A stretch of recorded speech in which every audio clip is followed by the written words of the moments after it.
ಪರಮಾತ್ಮನ ಪಾದ ಭಾಗವತದಲ್ಲಿ 9ನೇ ಸ್ಕಂದದಲ್ಲಿ ಹೇಳ್ತಾರೆ, ಗುರುವರ್ಥೇ ತ್ಯಕ್ತರಾಜ್ಯೋ ವ್ಯಚರದನುವನಂ ಪದ್ಮಪದ್ಭ್ಯಾಂ ಪ್ರಿಯಾಯಾಹ ಪಾಣಿಸ್ಪರ್ಶ ಅಕ್ಷಮ. ಪಾಣಿಯ ಸ್ಪರ್ಶಕ್ಕೆ ಅದು ಕ್ಷಮ ಅಲ್ಲ, ಅಕ್ಷಮ. ಈ ಅಂಗಡಿಯಿಂದ ಹೊಸ ಬಟ್ಟೆ ತಂದಾಗ ಕೆಲವೊಮ್ಮೆ ಎಕ್ಸ್ಚೇಂಜ್ಗೆ ಅಂತ ಹೋದರೆ ಕವರ್ ಓಪನ್ ಮಾಡದೇ ಇದ್ದರೆ ತೊಗೊಳ್ತಾನೆ. ಕವರ್ ಓಪನ್ ಮಾಡಿದರೆ ಬಿಳಿದು ನಮಗೆ ಗೊತ್ತಿಲ್ಲದೆ ಎಲ್ಲೋ ಅರಿಶಿಣವೋ ಕುಂಕುಮವೋ ಆಗ್ಬಿಟ್ಟಿರುತ್ತದೆ. ಅದು ಅವ್ರಿಗೆ ಗೊತ್ತಾಗ್ಬಿಡತ್ತೆ. ಅಪ್ಪಿ ತಪ್ಪಿ ತೊಗೊಂಬನ್ನಿ, ನೀವೇ ಉಟ್ಕೊಳ್ರಿ, ಇಲ್ಲ ಇಲ್ಲಿ ಇಟ್ಟು ಹೋಗ್ರಿ, ನಾನೇ ನಿಮ್ಮ ಹೆಸರಲ್ಲಿ ಉಟ್ಕೋತೀನಿ. ಅದಕ್ಕೆ ಆಲ್ಟರ್ನೇಟು ದುಡ್ಡು ಕೊಡಲ್ಲ. ಒಂದು ಚೂರೇ ಚೂರ ಬಿಳಿ ವಸ್ತ್ರದ ಮೇಲೆ ಅದು ನಮಗೆ ಗೊತ್ತಾಗೋದಿಲ್ಲ, ಅದು ಅವರಿಗೆ ಗೊತ್ತಾಗತ್ತೆ. ಹಾಗೆ ಆ ಪರಮಾತ್ಮನ ಪಾದ ಎಷ್ಟು ಕೋಮಲವಾಗಿತ್ತು ಅನ್ನೋದನ್ನು ವೇದವ್ಯಾಸದೇವರು ವರ್ಣನೆ ಮಾಡ್ತಾರೆ. ಪಾಣಿಸ್ಪರ್ಶ ಅಕ್ಷಮಾಭ್ಯಾಂ. ಲಕ್ಷ್ಮೀದೇವಿಯ ಕೋಮಲವಾದ ಕೈಗಳಿಂದ ಪರಮಾತ್ಮನ ಕೋಮಲವಾದ ಪಾದವನ್ನು ಒತ್ತಲಿಕ್ಕೆ ಮುಟ್ಟಿದರೆ ಎಲ್ಲಿ ಮಾರ್ಕ್ ಬೀಳತ್ತೋ ಅನ್ನುವಷ್ಟು ಕೋಮಲವಾದ ಪಾದದಿಂದ ಇಡೀ ಅರಣ್ಯವನ್ನು ಸಂಚಾರ ಮಾಡಿದರೆ ರಾಮನ ಪಾದಕ್ಕೆ ಏನಾಯಿತು? ರುಜಿತ ಪತಿರುಜಃ. ಏನೂ ಆಗಿಲ್ಲ. ಯೋ ಹರೀಂದ್ರಾನುಜಾಭ್ಯಾಂ. ಸರ್ವೋತ್ತಮನಾದ ದೇವರು ಓಡಾಡಬೇಕಾದರೆ ಆ ಹುಲ್ಲು ಆ ಪೊದೆಗಳು ಎಲ್ಲ ಕುಣಿಯತ್ತಂತೆ. ನಮ್ಮ ಮೇಲೆ ದೇವರು ಪಾದ ಇಟ್ಟನಲ್ಲ, ಎಂತಹ ಭಾಗ್ಯ. ಯಾಕೆಂದರೆ ಉದ್ಧವರು ಕೇಳೋದದೇ, ಸ್ವಾಮಿ ನನಗೆ ಮುಂದಿನ ಜನ್ಮವನ್ನು ಕೊಡೋದಾದರೆ ನೀನು ಪಾದ ಇಡೋದು ಬೇಡ, ಅಷ್ಟು ನನ್ನ ಯೋಗ್ಯತೆ ಇದೆಯೋ ಬಿಟ್ಟಿದೆಯೋ ಗೊತ್ತಿಲ್ಲ, ನಿನ್ನ ಭಕ್ತರಾದ ಈ ಗೋಪಿಕೆಯರು ಓಡಾಡುವ ಜಾಗದಲ್ಲಿ ನನ್ನ ಹುಲ್ಲಿನ ಗಿಡವಾಗಿ ಹುಟ್ಟಿಸು. ಅಸಾಮಹೋ ಚರಣರೇಣು ಜುಷಾಮಹಂ ಸ್ಯಾಂ ವೃಂದಾವನೆ ಕಿಮಪಿ ಗುಲ್ಮ ಲತಾ ಓಷಧೀನಾಂ. ಒಂದು ಗುಲ್ಮ ಅಂದರೆ ಬುಷ್, ಒಂದು ಪೊದೆಯೋ ಒಂದು ಬಳ್ಳಿಯೋ ಇನ್ಯಾವುದೋ ಸಣ್ಣ ಹುಲ್ಲಿನ ಗಿಡವಾಗಿ ಹುಟ್ಟಿಸು. ಯಾಕೆ ಅಂದರೆ ಅವರು ನಿನ್ನಲ್ಲಿ ಮಾಡಿದ ತನ್ಮಯತೆ, ನಿನ್ನಲ್ಲಿ ಮಾಡಿದ ಭಕ್ತಿಯನ್ನು ನೋಡಿ ಪಾದದ ಧೂಳನ್ನು ಹಾಕಿಕೊಳ್ಳುವ ಅಂದ್ಕೊಂಡೆ. ಅದು ಏನೂ ಅಲ್ಲ, ಅದು ಅತೀ ಕಡಿಮೆ ಅನ್ನಿಸ್ತು. ಹೀಗೆ ಪಾದ ಇಡಿಸ್ಕೊಂಬೋಣ ಅಂದರೆ ಅವ್ರಿಗೂ ಕಷ್ಟ, ನಮಗೂ ಕಷ್ಟ. ಈ ಎಲ್ಲಕ್ಕಿನ್ನ ಈ ನೋಡೋರಿಗಿನ್ನೂ ಕಷ್ಟ.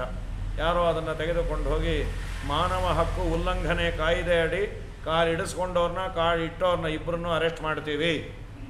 ನಾವು ಇಡಿಸ್ಕೋತೀವಿ ಅಂದರೆ ನೀವು ಇಡಿಸ್ಕೊಂಬೋ ಹಾಗಿಲ್ಲ, ಅದು ಮಾನವ ಹಕ್ಕು ಉಲ್ಲಂಘನೆ ಅಂತ. ಹಾಗಾಗಿ ಮುದ್ರೆಯನ್ನೇನೋ ಇದರಲ್ಲಿ ತರಬೇಕು, ಸದ್ಯ ತರಲಿಲ್ಲ. ಮನುಷ್ಯರಿಗೆ ಟಾರ್ಚರ್ ಕೊಡುವಂತಹ ಪ್ರೋಗ್ರಾಮು.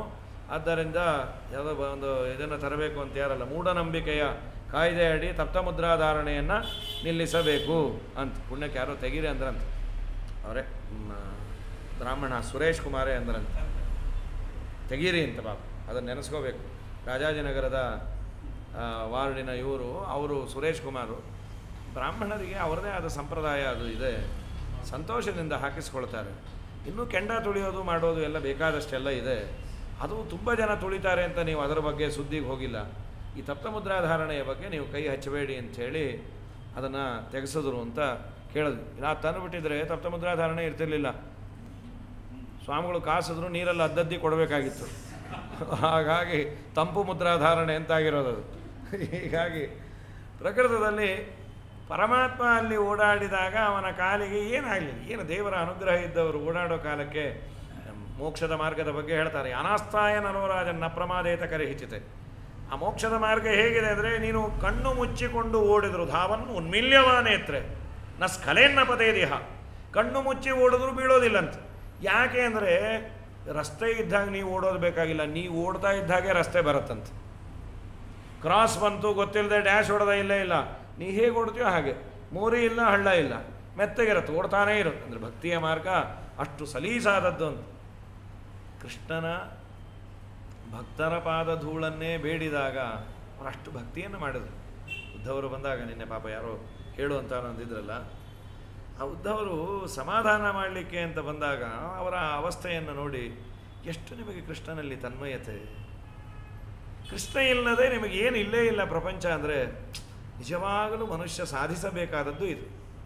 ಕೃಷ್ಣ ಅವರ ಜೀವನದ ಪ್ರಧಾನ ಅಂಗ.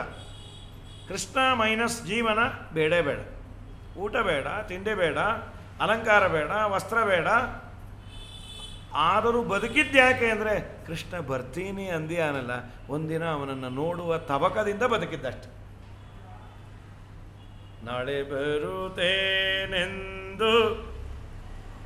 ಹೇಳಿ ಮಧುರೆಗೆ ಹೋಗಿ ಬಹಳ ದಿನವಾಯಿತಲ್ಲೋ ಉದ್ಧವ.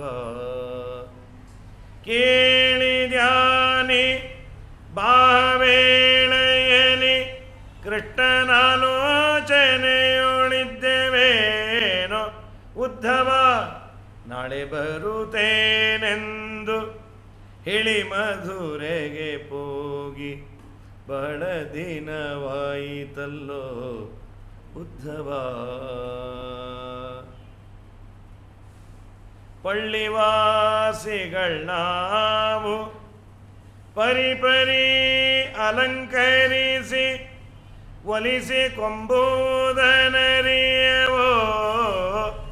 ಉದ್ಧವ.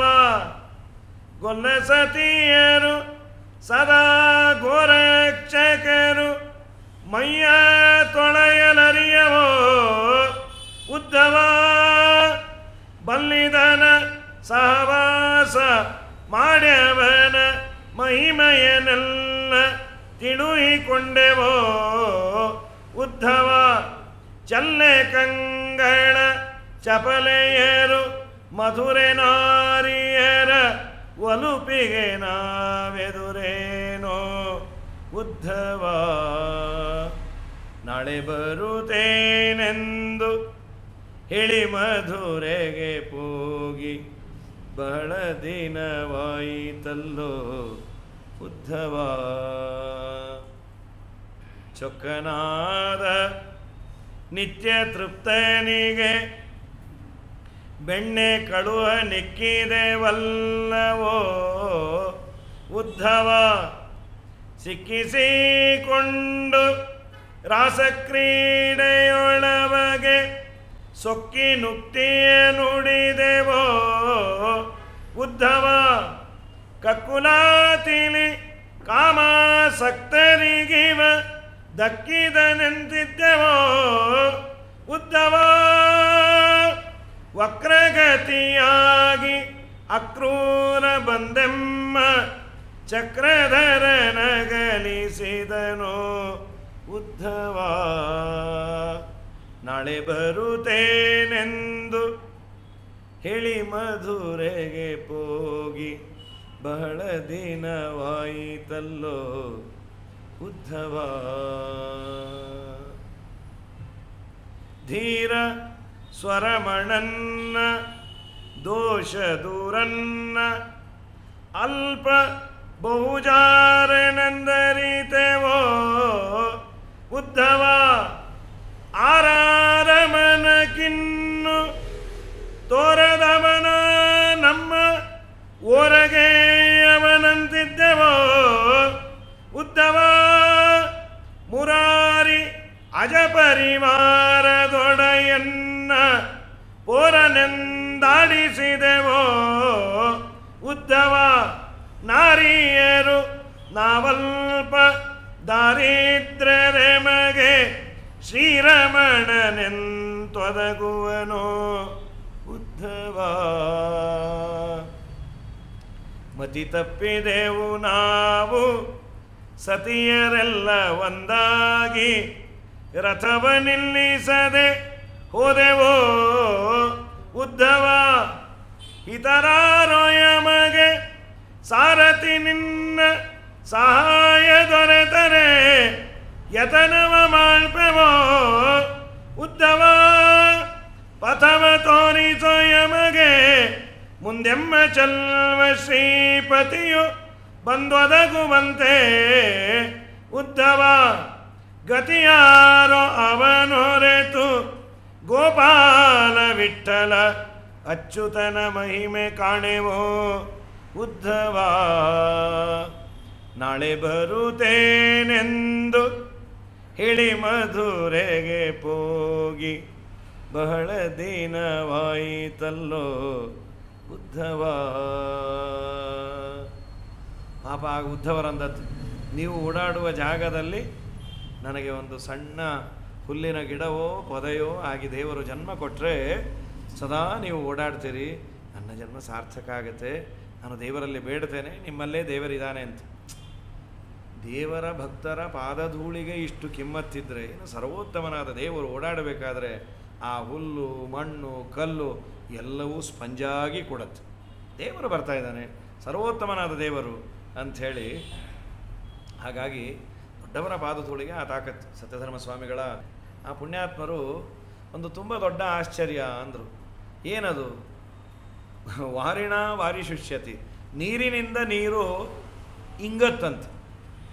ನೀರು ಬಿದ್ದರೆ ತುಂಬ ಬಿಸಿಲಿದೆ ಅಂದರೆ ಆ ಬಿಸಿಲಿನ ಧಗೆಗೆ ನೀರು ಇಂಗಿತು ಅಂದರೆ ಒಪ್ಕೊಳ್ಬಹುದು. ಅವರಂದರು ಇಲ್ಲ, ಇದೊಂದು ತುಂಬ ದೊಡ್ಡ ಆಶ್ಚರ್ಯ. ಏನಂದರೆ ನೀರೇ ನೀರನ್ನು ಇಂಗಿಸತ್ತೆ. ಅದು ಯಾವುದಪ್ಪ ನೀರು ನೀರನ್ನು ಇಂಗಿಸೋದು? ಗುರುಪಾದ ಜಲೇನೈವ, ಗುರುಗಳ ಆ ಪಾದೋದಕ ಅನ್ನೋದು ಸಂಸಾರ ಸಮುದ್ರವೆಂಬ ನೀರನ್ನು ಒಣಗಿಸಿ ಬಿಡತ್ತಂತೆ. ಸತ್ಯಧರ್ಮ ಸ್ವಾಮಿಗಳ ಆರಾಧನೆ ಅವ್ರದ್ದು ಈ ಥರದ್ದು ತುಂಬ ಸುಂದರವಾದ ಚುಟುಕು ಮಾತುಗಳು, ಶ್ಲೋಕಗಳು ತುಂಬ ಅದ್ಭುತ. ಅವರು ತುಂಬ ಅದ್ಭುತ. ಕೆಲವೆಲ್ಲ ಮಾತುಗಳು ಅವರು ಗುರುಗಳ ಪಾದ, ಆ ಪಾದಧೂಳು, ಆ ಪಾದದ ಉದಕ, ಅದರ ಪ್ರೋಕ್ಷಣೆ, ಇವುಗಳಿಂದ ಆಗುವ ದೊಡ್ಡ ಲಾಭ ಏನು ಅಂದರೆ ಸಂಸಾರ ಬತ್ತಿ ಹೋಗುತ್ತಂತೆ, ಸಂಸಾರದ ಸಮಸ್ಯೆಗಳು. ಭಿಕ್ಷುಕ ಬೇಡಲಿಕ್ಕೆ ಬಂದಾಗ ಏನಾದರೂ ಹಾಕಿಬಿಡಿ ಅಂತಾರೆ. ಯಾಕೆ ಅಂದರೆ ಅವನು ನಮಗೊಂದು ಸಂದೇಶ ಕೊಡ್ತಾನಂತೆ, ಭಿಕ್ಷೆ ಬೇಡ್ತಾ. ಏನದು? ಅವನೇನು ಬಾಯಲ್ಲಿ ಹೇಳೋದಿಲ್ಲ, ಅವನ ಪ್ರೋಸೆಸ್ಸು ನಮಗೆ ಒಂದು ತಿಳಿಸತ್ತೆ ಅಂತ. ಏನದು ಅವನ ಪ್ರೋಸೆಸ್ಸು ನಮಗೆ ತಿಳಿಸೋದು? ಸತ್ಯಧರ್ಮರಂದರು, ಅದತ್ವ ಮಾದೃಶೋ ಮಾಬೂಹು ದತ್ವಾ ತ್ವಂ ತ್ವಾದೃಶೋ ಭವ. ಅಣ್ಣ, ನೀನು ಇವತ್ತು ಶ್ರೀಮಂತ, ನಾನು ದರಿದ್ರ. ನನಗೆ ಈ ದಾರಿದ್ರ್ಯ ಬಂದದ್ದಕ್ಕೆ ಕಾರಣ ಏನು ಗೊತ್ತಾ? ಹಿಂದಿನ ಪಾಪ. ಯಾವ ಪಾಪ ಗೊತ್ತಾ? ಹಿಂದಿನ ಜನ್ಮದಲ್ಲಿ ದೇವರು ನನಗೆ ಕೊಟ್ಟಾಗೂ ನಾನು ದಾನ ಮಾಡದೇ ಇದ್ದದ್ದಕ್ಕೆ ದೇವರು ನನಗೆ ಭಿಕ್ಷಾಪಾತ್ರೆಯನ್ನು ಕೊಟ್ಟ. ಆದ್ದರಿಂದ ಕೊಡದೆ ನೀನು ನಾನಾಗಬೇಡ, ಕೊಟ್ಟು ನೀನು ನೀನಾಗು. ನಿನಗೆ ಶ್ರೀಮಂತಿಕೆ ಯಾಕೆ ಕೊಟ್ಟ? ಹಿಂದಿನ ಜನ್ಮದಲ್ಲಿ ನೀನು ಯಾರಿಗೋ ಕೊಟ್ಟದ್ದಕ್ಕೆ ಇವತ್ತು ನಿನಗೆ ಕೊಟ್ಟ್ಯಾನೆ. ಸೊ ಈ ಜನ್ಮದಲ್ಲೂ ನೀನು ದಾನ ಧರ್ಮಗಳನ್ನು ಮಾಡಿ ನೀನು ನೀನಾಗು, ನೀನು ನನ್ನಂತೆ ಆಗಬೇಡ. ಈ ತರಹದ ಮಾತುಗಳು. ಅದ್ಭುತವಾದ ಭಾಗವತದ ಟಿಪ್ಪಣಿ ಅಂತೂ ತುಂಬ ಸುಂದರ. ಈ ತರಹದ ಮಾತುಗಳು ಆ ಕಾಲದಲ್ಲಿ ಕೆಲವರು ತುಂಬ ತೊಂದರೆ ಕೊಡೋರಿರೋರು. ಈ ಕುಲಕರ್ಣಿಗಳು ಅಂದರೆ ಲೆಕ್ಕವನ್ನು, ಗ್ರಾಮದ ಲೆಕ್ಕವನ್ನು ಬರೆಯೋರು. ಕೆಲವರೆಲ್ಲ ಪಾಪ ತುಂಬ, ನಾವು ಗೋಪಾಲದಾಸರ ಕಥೆಯೆಲ್ಲ ಕೇಳ್ತೀವಲ್ಲ, ಕಷ್ಟಪಟ್ಟು ಆ ಭತ್ತವನ್ನು ಬೆಳೆಸಲಿಕ್ಕೆ ಮಕ್ಕಳುಗಳಿಂದ ಹಿಡಿದು ತಮಗೆ ನೀರು ತಂದು ಹಾಕ್ಯಾರ. ಪಾಪ ಕೆರೆ ನೀರು ತಗೋಬಾರ್ದು ಅಂತ ಅವನು ಆರ್ಡರ್ ಮಾಡಿದ್ದ. ಅವರ ಮನೆ ಕೆಲಸಕ್ಕೆ ಕರೆದಾಗ ಬಂದಿಲ್ಲ ಅನ್ನೋ ಕೋಪದಿಂದ ಕಟಾವಿಗೆ ಬಂದದ್ದನ್ನೆಲ್ಲ ಕಡೆದು ತೊಗೊಂಡು ಹೋದ. ಅಳತಾಳು, ಅಂಗಲಾಚತಾಳ. 3 ಮಕ್ಕಳು ಮುಖ ನೋಡೋ, ಕಷ್ಟಪಟ್ಟು ನೀರು ಹಾಕಿ ಪಾಪ ಆ ಮಕ್ಕಳೆಲ್ಲ ದಿನ ಕೇಳೋದಂತಮ್ಮ, ನಮ್ಮನೆ ಆ ಅಕ್ಕಿಯಿಂದ ಯಾವತ್ತು ಅನ್ನ ಮಾಡಾಕ್ತೀಯೇ, ಅಷ್ಟು ಕಡೆದು ತೊಗೊಂಡು ಹೋದ. ಕಣ್ಣೆದರಿಗೆ ಹೊಟ್ಟೆ ಉರಿದೋಯ್ತು. ಗೋಪಾಲದಾಸರಂದ್ರಂತ, ಅಮ್ಮ ಅಂಥವನನ್ನು ಯಾಕೆ ಅಂಗಲಾಚತಿ? ಅಂಥವನಿಗೆ ಮಕ್ಕಳೇ ಇಲ್ಲ, ಮಕ್ಕಳಾಗೋದಿಲ್ಲ, ಅವನಿಗೆಲ್ಲಿ ಗೊತ್ತಿದೆ ಮಕ್ಕಳ ಸಂಕಟ, ಮಕ್ಕಳನ್ನು ಹಡೆದ ತಾಯಿ ಸಂಕಟ, ಬಿಟ್ಟುಬಿಡು ಅಂದರೆ ನಿಂತೇ ಹೋಯಿತು ಅಂತ. ಈ ತರಹದ ಪರಿಸ್ಥಿತಿಯನ್ನು ನೋಡಿ ಒಂದು ತುಂಬ ಚಾಟುವಾಕ್ಯವನ್ನು ಮಾಡ್ತಾರೆ. ಗ್ರಾಮಾಧಿಕಾರಿ ಗರ್ಭಸ್ಥಃ ಮಾತೃಮಾಂಸಂ ನ ಖಾದತಿ. ಇವತ್ತು ಈ ತರಹದ ಮಾತು ಚೆನ್ನಾಗಿದೆ. ಗ್ರಾಮಾಧಿಕಾರಿ ಗರ್ಭಸ್ಥಃ, ಲೆಕ್ಕಾಯಕ ಬರೆಯುವಂಥವನು ಅವನು ಒಂದೇ ಒಂದು ತಿನ್ನೋದಿಲ್ಲಂತೆ, ಇನ್ನೆಲ್ಲ ತಿಂತಾನೆ. ತಿನ್ನೋದು ಇನ್ ದಿ ಸೆನ್ಸ್ ಲಂಚಬಾಕ ಅಂತ. ಅವನು ಒಂದು ತಿಂದೇ ಇರೋದು ಯಾವುದದು? ಅವನ ಅಮ್ಮನ ಗರ್ಭದಲ್ಲಿ ಕೂತಾಗ ಅಮ್ಮನ ಮಾಂಸವನ್ನು ಮಾತ್ರ ಅವನು ತಿಂದಿರಲ್ಲ, ಇನ್ನೆಲ್ಲ ತಿಂತಾನೆ. ಮಾತೃ ಮಾಂಸಂ ನ ಖಾದತಿ. ಛೇ ಏನು ಮಾತಾಡ್ತೀರಿ? ಅವನಿಗೂ ಸ್ವಲ್ಪ ಪಾಪ ಪುಣ್ಯ ಪ್ರಜ್ಞೆ ಇದೆ. ತಾಯಿ ಗರ್ಭದಲ್ಲಿ ಕೂತಾಗ ತಾಯಿ ಮಾಂಸವನ್ನೇ ತಿನ್ನೋದು ಅದು ಪಾಪ ಅಲ್ವಾ? ಹಾಗೆ ಅನ್ಕೋಬೇಡ್ರಿ. ಪಾಪ ಭೀತ್ಯ ನಮಂತವ್ಯಂ. ಪಾಪ ಪುಣ್ಯ ಅದು ಅವನು ಡಿಕ್ಷನರಿಯಲ್ಲಿ ತೆಗೆದುಹಾಕ್ಬಿಟ್ಟಾನ. ಮತ್ತೆ ಯಾಕೆ ತಿಂದಿಲ್ಲ? ದಂತಾಭಾವತ್ವ ಹೇತುತಃ. ದೇವರು ತಾಯಿ ಗರ್ಭದಲ್ಲಿದ್ದಾಗ ಹಲ್ಲು ಕೊಟ್ಟಿಲ್ಲ, ಅದಕ್ಕೆ ತಿಂದಿಲ್ಲ. ಹಲ್ಲು ಕೊಟ್ಟಿದ್ರೆ ಅದನ್ನು ತಿಂದಿರೋನು. ಅಂದರೆ ಅದರ ಮೆಸೇಜು ಎಷ್ಟು ಕ್ರೂರವಾಗಿದೆ, ಅವರ ಕ್ರೌರ್ಯ ಎಷ್ಟಿತ್ತು ಅನ್ನೋದನ್ನು ಪಾಪಭೀತ್ಯಾನಮಂತವ್ಯಂ ದಂತಾಭಾವತ್ವ ಹೇತುತಃ ಅಂತ ಈ ಮಾತುಗಳ, ಈ ತರಹದ ಮಾತು ಇನ್ನೂ ಸುಂದರವಾದ ವ್ಯಾಖ್ಯಾನಗಳನ್ನು ಮಾಡ್ಯಾರೆ. ಅವರಂತಾರೆ ವಾರಿಣಾ ವಾರಿ. ನೀರಿನಿಂದ ನೀರು ಇಂಗೋದು ಅಂದ್ರೇನು? ಗುರುಗಳ ಪಾದದ ಧೂಳು ಆ ಪಾದದ ನೀರಿನಿಂದ ಸಂಸಾರ ಸಾಗರ ಬತ್ತಿ ಹೋಗುತ್ತೆ ಅಂತ. ಅಂಥದ್ದು ಕೃಷ್ಣನ ಪಾದಗಳ ಬಗ್ಗೆ ಇಷ್ಟು ಕಾಳಜಿಯನ್ನು ಮಾಡಿ ಶಿಲ ತೃಣಾಂಕುರೈ ಸೀದತೀತಿನಃ ಕಲಿಲತಾಮ್ಮನಕ್ಕಾಂತ ಗಚ್ಚತಿ. ಆದ್ದರಿಂದ ನೀನು ಬಾ ಕೃಷ್ಣ, ನೀನು ಬಂದಾಗ ನಿನ್ನ ಮುಖ ನೋಡ್ತೀವಿ, ಎಷ್ಟು ಮುದ್ದಾಗಿರತ್ತೋ ಹೇಗಿರುತ್ತೆ ನಾಳೆ ಹೇಳ್ತೀವಿ ಅಂದರು. ಶ್ರೀಕೃಷ್ಣಾರ್ಪಣಮಸ್ತು.